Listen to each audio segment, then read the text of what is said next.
Good evening. Senator Mark Kirk says he doesn't understand why the federal government kept sending money to the Alexander County Housing Authority in spite of all the red flags. And now he wants HUD's Inspector General to launch a probe.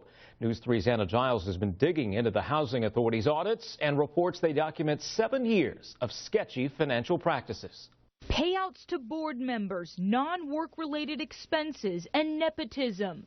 All things federal housing officials say happened within the Alexander County Housing Authority for at least 7 years. Now, one Illinois senator questions why the feds knew about this, but didn't do much to solve the problem.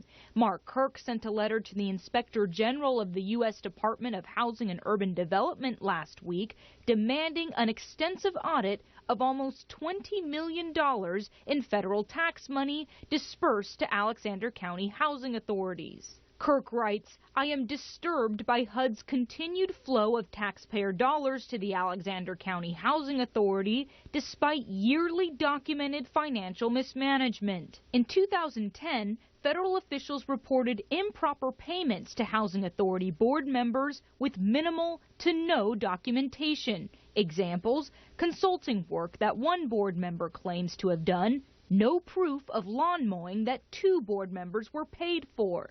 In 2013, the feds found board members were hiring relatives while not paying housing complex maintenance staff their full wages. And in 2014, federal officials demanded the Alexander County Housing Authority develop an action plan to address the mismanagement of all the taxpayer money. It's time for it to stop.